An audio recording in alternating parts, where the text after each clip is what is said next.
Hi, I'm Ellie from crystallinks.com. Do you work better alone or with others? We all have our preferences depending on the particular career we're engaged in at a certain point of our lives, because very few people start their career and stay with the same career throughout. It's possible. I've always been a teacher, so I've been a teacher in one form or another. So I'm really just shifting my gears from the classroom to metaphysics to workshops to however I'm doing it. This is even a teaching tool if you want to look at it that way. Um, some people work better on their own. Some people work better with others. If you are qualified in your task, if you've had the right training and you know what you're doing, it's always better to work on your own. This is what people have discovered in the last year and a half over COVID. It's that they work better from home. They're given an assignment. If they have to contact people in their office or whatever their workplace is, they just do. You can text, you can email, you can Zoom, you can Skype. There are ways to get around it, which gives you a window where you can just get your day laid out. This is what I'm going to do. This is how I'm going to do it. And then you just do it. You do better on your own because you have no stress, no anxiety, and no one to tell you what to do. Really, if you're not skilled and prepared to do the job, then of course you're going to have other stress and anxiety. But let's say you learn a skill, this is what you're supposed to do, and you just go do it. And if you need help, if we get it, that's all. It's very, very simple. There was an article this week in the news that said study shows benefits of employees managing themselves. And employees, especially responsible ones, are better off managing themselves. They do better, they function better. They don't, once you take stress and anxiety out of an equation, everybody in every situation works better, whether it's a job or a relationship or a home situation or whatever it is. Um, Probably if you're watching this, you have some sort of job. I hope it's something that is in some way rewarding to you, whether you have to work alone or with others. I have found that the group of people who hate the most to work for others and with others are the young 20s. They're out of college, they think they know everything, or the ones who never went to college because they're not emotionally equipped in any way. Those kids, they just they don't believe in authority figures. Somebody tells them, no, you did this wrong, could you do it over? And they're like, no, they flip the bird and they say, okay, no, I'm out of here. And they don't last. They go job to job to job. They tell me, well, even if I am out of college, okay, I know more than these people know. I learned more skills. I'm more bad. I'm this. No, this is not the way of the world. It really isn't. Everybody's got to pay their dues. You're out of college, you got to get a job, you got to do what you got to do. The 20s are where people are learning, what do I like? What don't I like? They go to college for a certain job, a certain career, and then some even go to law school or medical school and then decide this is not where I want to be. And then what? And then do they go to work for somebody else? Working in jobs where you help other people, like teaching and the health fields, they're very big. You encounter all different types of personalities, and it is better if you're off on your own in your office or wherever you are, doing your job quietly by yourself. Just remember, I don't want stress, I don't want anxiety, I don't want pressure, because that's what kills and that's what makes you sick. And then the pattern is you hate your job, you can't stand it emotionally, okay? Even if you're on meds, you just can't take it anymore. So your body breaks down. You're like, oh my God, I threw my back out at work. Oh, I hurt my shoulder lifting something, whatever it is. And then you're a disability person and you stay home. It works for a lot of people. A lot of people really enjoy being disability people. I'm like, I'm home, I don't really care. I get enough money to get by, or there's someone I share expensive with. The disability pattern that people go through. But working alone, let's segue back to that. Working alone, can be created for people if you go out and learn careers where that could be done. Even if it's as simple as being a gardener, you want to be a gardener. You go out, maybe you have a couple other guys, you be a landscaper, you go out and you create that. And you're happy just sitting and doing your landscaping for the day, or you're a carpenter, or you're an electrician. And this is the project. This is what you're trained to do. This is what you have to do. You're going to do it. You're going to work better on your own. Once you start bringing the energies of other people into your sphere of thinking, okay, especially at work, they just get on your nerves. They really get annoying after a while, even if they're the best. I've been lucky. I was a teacher of special ed kids, so I had paras who were nice, paraprofessionals. I had aides. I was lucky because these were very nice people, but I've known teachers who have worked with assistants or aides or paras or whatever you call them in your community, and they were awful. And the teachers just couldn't take it anymore. So it's the luck of the game. It really is the luck of the game. All work is luck. Why did you get the job? Why didn't you get the job and this one did? Why didn't you get promoted and that one did? There's always something to say about work. But if you can create something on your own, that is the way to go. You work better on your own, and you don't have to deal with the stress and the strain and the pressure. Whatever you're doing now, I guess you're doing it obviously because, it could be something that you love. You may have found your passion, but it could be because you need the money. And more than that, you need the medical insurance. So I understand why people work with people, why they have to work with people.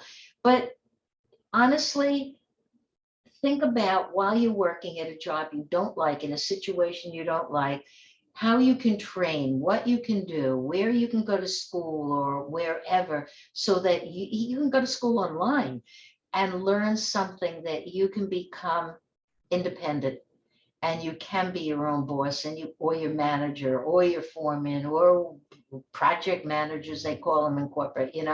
You can do things on your own. The kids are now doing a lot of things. They're doing film. They want money. They want to make independent film. What is the motivation for that? They're not lazy. The motivation for making independent film is that feeling that people have at work. I want to make a difference. I want to make a difference, quote unquote. It's sitting there and everybody's thinking, I don't want to work unless I can make a difference, unless I can heal and help others, blah, blah, blah, blah, blah. I don't want to work corporate anymore. I want to work in metaphysics. I want to do readings. I want to do healings. I want to learn hypnotherapy. Try it. Try it. Don't get yourself too knee deep into any new career unless you have a backup system. It is so important to have a backup system. It could be money you put away. It could be like, because of COVID now, people were on unemployment for a long time and they had opportunity to prepare for a new career, because, COVID was the last year and a half, and I think unemployment is done in all the states as far as I know. But don't be a lazy thinker. Get up every day and just say, I have to do something today. I want to accomplish something. Just if you accomplish and you help somebody, or you start something new, or you look to start something new, then just go for it and just do it. And that's it. And if you have to work on if you're lucky enough to work on your own, I consider that lucky because of all the hats I've worn and jobs I've had. This is the greatest and the best to me. And I found crystal links like 26 years ago. And I was a psychic my whole life, but I didn't start working at that. I'm now 78, going on 79, and I didn't start that till I was 40. But it's like, it's never too late to find something that you're here to do on your own. I read palms, and I do notice that a lot of people on their palm print do not necessarily have a line that says, that tells me, when I do their palm print, that tells me that they will find a chosen career, because they don't have a chosen career. They really don't.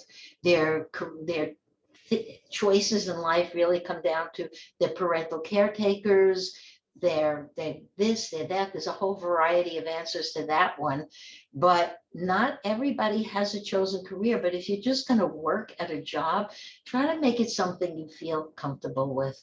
And when the stress kicks in, you have to keep looking, always keep looking at searching for the next door, because if you're meant to find it, you will.